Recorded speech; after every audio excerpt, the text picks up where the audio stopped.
everyone. This is Tina Banks here with Burrow's Best Podcast. And today I am here with Michael Boyo with Cinnaholic. Hey guys, how are you doing today? Thank you for agreeing to speak with us today and tell us a little bit about your story. So tell us who you are and what inspired you to start a Cinnaholic franchise.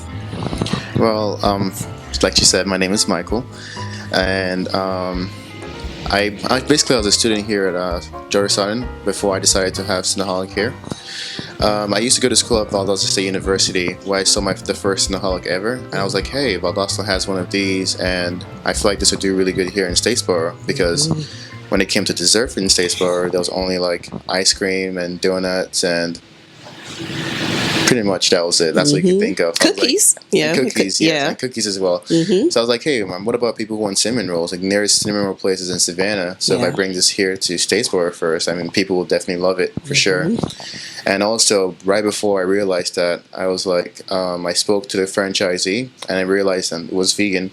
So then people who are like lactose intolerant will also have an opportunity to have a dessert to enjoy. Yes, definitely. And people who are also vegan have like a safe place to come to enjoy a treat instead of worrying about what's in the product, because everything in the store is 100% vegan. Yes. And there's no animal products in it at all. So that's something we take very seriously in the store.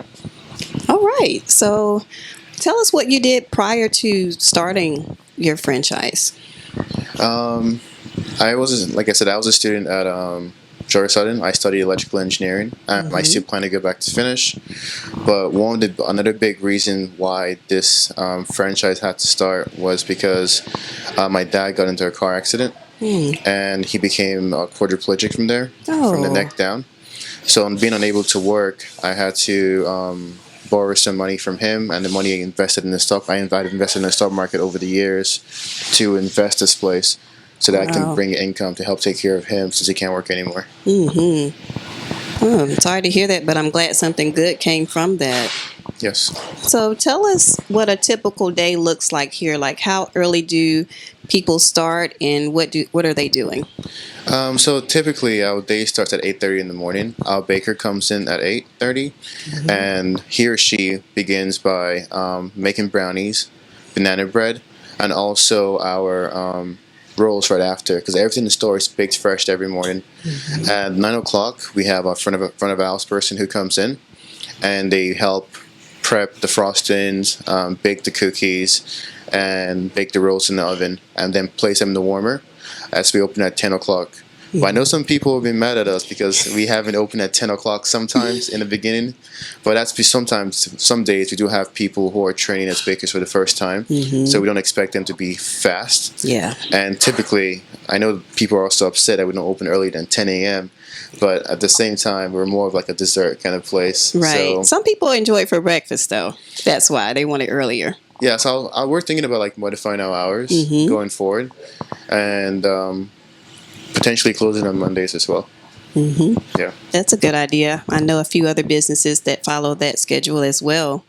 So tell us something that you've learned, or some mistakes that you have made that other business owners can learn from since you started. So biggest mistake I ever made is you can make as much money as possible, but I understand, keep your labor to the minimum as you can. Like, the biggest mistake I made was my labor to begin with. I had too many staffs during my grand opening, and when the business first starts, like, it's like a relationship. It's gonna have its honeymoon phase. Everyone's gonna go all crazy. Oh my god, it's brand new. Oh my god, it's here. And as a business owner, you're like, oh my god, I'm doing so well. It's so perfect. But eventually, the wave is gonna settle down. So for a smart investor, something I've learned going forward is that try to keep your labor as low as possible. Be as involved as you can in the beginning, so that when the honeymoon phase does end, you have enough money saved up to take care of any kind of expenses and costs that you have to take care of in the future going forward. That is wonderful advice, Michael. That is so true. Like you said, you see the money coming in, and if it's your first time, you may not really know how many people to have on at a certain time. Yeah. So what's the most rewarding part about owning this franchise for you? For me, it's when I see people come in. I know some of the customers might know me.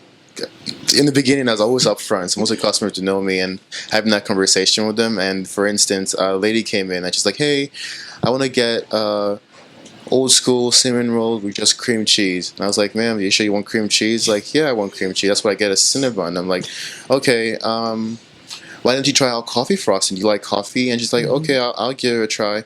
And she tries a coffee frost, and she's like, "Oh my god, that is so Instant good!" hit. And I'm like, "Yeah, like just that, the happiness I get, you know." And like I said, I want to apologize. I want people might try to do my goal is to make things as good customer service and consistency, but this world isn't perfect, and not everything can be perfect. So I do want to apologize for people who might have had rough experiences here due to staff training or lack of information. But like I said, we learn from our mistakes. When we fall, we get back up and we keep moving forward. That's it. Nothing's perfect, but every day we take a step forward in that direction. Yes, ma'am. So, what do you find to be the top 3 flavors here? Top 3 flavors. Well, I think once the key lime frosting comes out, everyone's gonna die for that one. Just saying. I'm gonna try it today, guys. So far, I would say cream cheese. The kids love marshmallow frosting. My daughter does. And the third one is between coffee and caramel, since people love the caramel papaya a lot. Yeah, caramel by far is my favorite. You guys can come and find out what your favorite is. So, what advice would you give someone who's looking to start a small business or franchise? Before I answer that question, you can also fuse your frostings together as well. So I have a guy who came in, he had cream cheese and peanut butter frosting mixed together, and it came out really good. So if you're into fusion, stuff like that, definitely go for it. And then any advice for a future business owner? I would say, to me, the biggest thing is make sure you have someone like you trust to begin with, because I kind of did this by myself. I had friends to help me, but my friends have their own lives too as well. But if like you're trying to go into a business and you have a significant other, a wife, or someone you can really trust, I suggest try to do it, because no man can build an island alone. At the same time, people will give you advice based on their own business experiences, but you shouldn't let that affect your decision, because you don't. I've had experiences with people who are like, hey, they're just staff, pay them. And like I was supposed to start at $7.25, but I had someone who told me, hey, pay them $7.25. They work, you make your money, and they go home. But I was like, well, if you minimum wage means minimum work, so I bumped it up to $8 an hour. I bumped it up to $8.25 after 3 months of working with me, because I feel like if they feel like family and they're welcomed here, and your staff are more likely to go above and beyond for you. And there are times when my staff have gone above and beyond for me, just because it's more of a relationship than just like you're my worker and do what I tell you to do kind of thing. So treat your staff with respect, and then budget. Like since I've opened this business, I haven't really paid myself from it. I've just tried to stack up the money, because the money I'm saving up is to go towards a second location.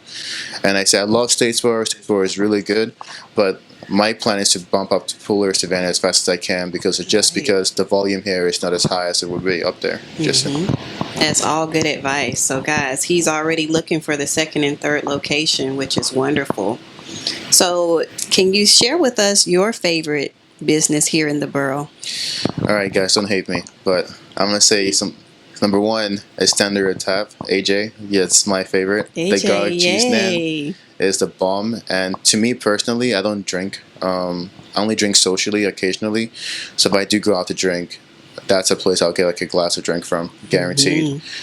Second place I would say is Smoke Pit. My guy over there, Shaney, I love chicken. Like on Fridays and Saturday, he has the smoked chicken, and I always go there and I get it. So every time I walk in there, he always calls me the Chicken Man, because I'm craving the chicken. And third place to go to would be Rolling Monkey, the Forever Salty. Yes. That's my favorite, with double salt, extra salt added to it. That's where I go to for dessert when I'm really craving something sweet. You can't beat it outside of the sweetness that you have here at Cinnaholic. So, Michael, tell us where we can find you on social media. Right here we have 2 social media platforms which we're very active on, which should be our Instagram, which is Cinnaholic Statesboro, and also our Facebook page, which is also Cinnaholic at Statesboro. All right. Well, thank you for speaking with us today. I thoroughly enjoyed speaking with you and finding out more about your business. Thank you. I did too. And guys, come out and support Michael here at Cinnaholic. Until the next time. Don't be shy.